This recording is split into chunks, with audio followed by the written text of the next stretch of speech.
Dans cette vidéo, je vais évoquer la possibilité de mélanger le futur et le présent lors d'une consultation. Pour cela, je vais prendre l'excuse ou le prétexte plutôt d'un email qu'un de mes clients, Emery, m'a envoyé. Donc dans cet email, la question est la suivante.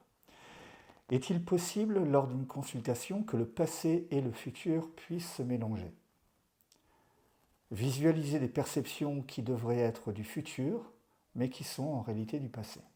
Exemple, vous aviez perçu une reprise de la relation avec mon ex, mais étant donné qu'il y a déjà eu une rupture, et que par la suite nous nous sommes remis ensemble, est-il possible de mélanger un événement passé avec un événement annoncé comme étant du futur ? Alors en fait, ça fait partie des erreurs en voyance. Vous trouverez déjà, vous trouverez le type d'erreur possible sur mon site davidmock.com, plus précisément dans la partie dossier et plus précisément encore dans la partie foire aux questions. Et j'y indique que 5% d'erreurs peuvent être liées à des perceptions relatives au passé. C'est-à-dire qu'il est vrai qu'il est possible,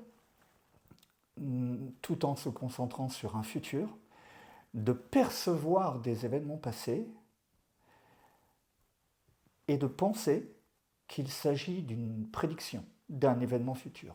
Donc, il est possible de mélanger un passé et un futur.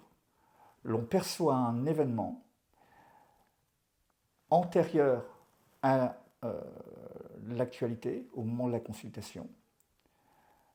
Pour reprendre l'exemple d'Emery, une rupture passée et une réconciliation passée.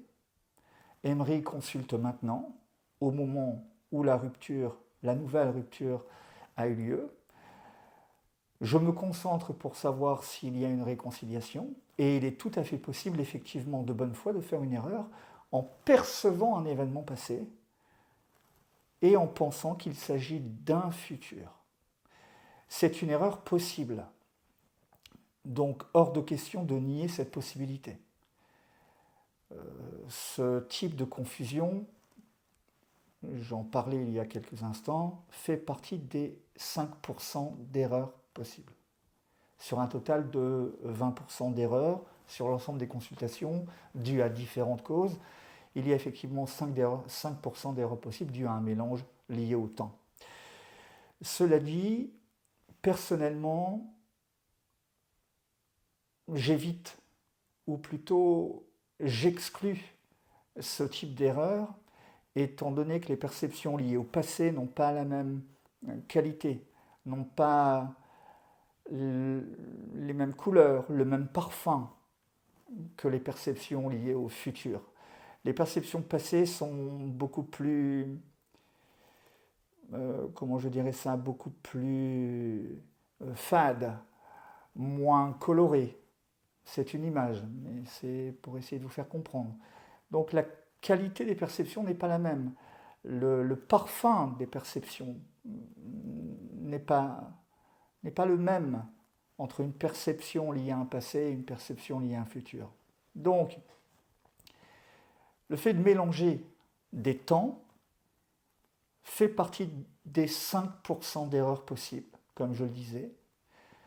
Il est impossible d'éviter sur plusieurs milliers de consultations ce type d'erreur, mais pour ma part, je minimise au maximum cette confusion possible.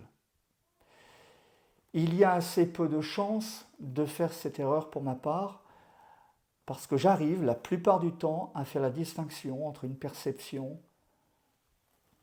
liée à un événement ayant déjà eu lieu avec une perception liée à un événement n'ayant pas encore eu lieu. Donc, je ne suis pas parfait, je ne suis pas infaillible, tout est possible.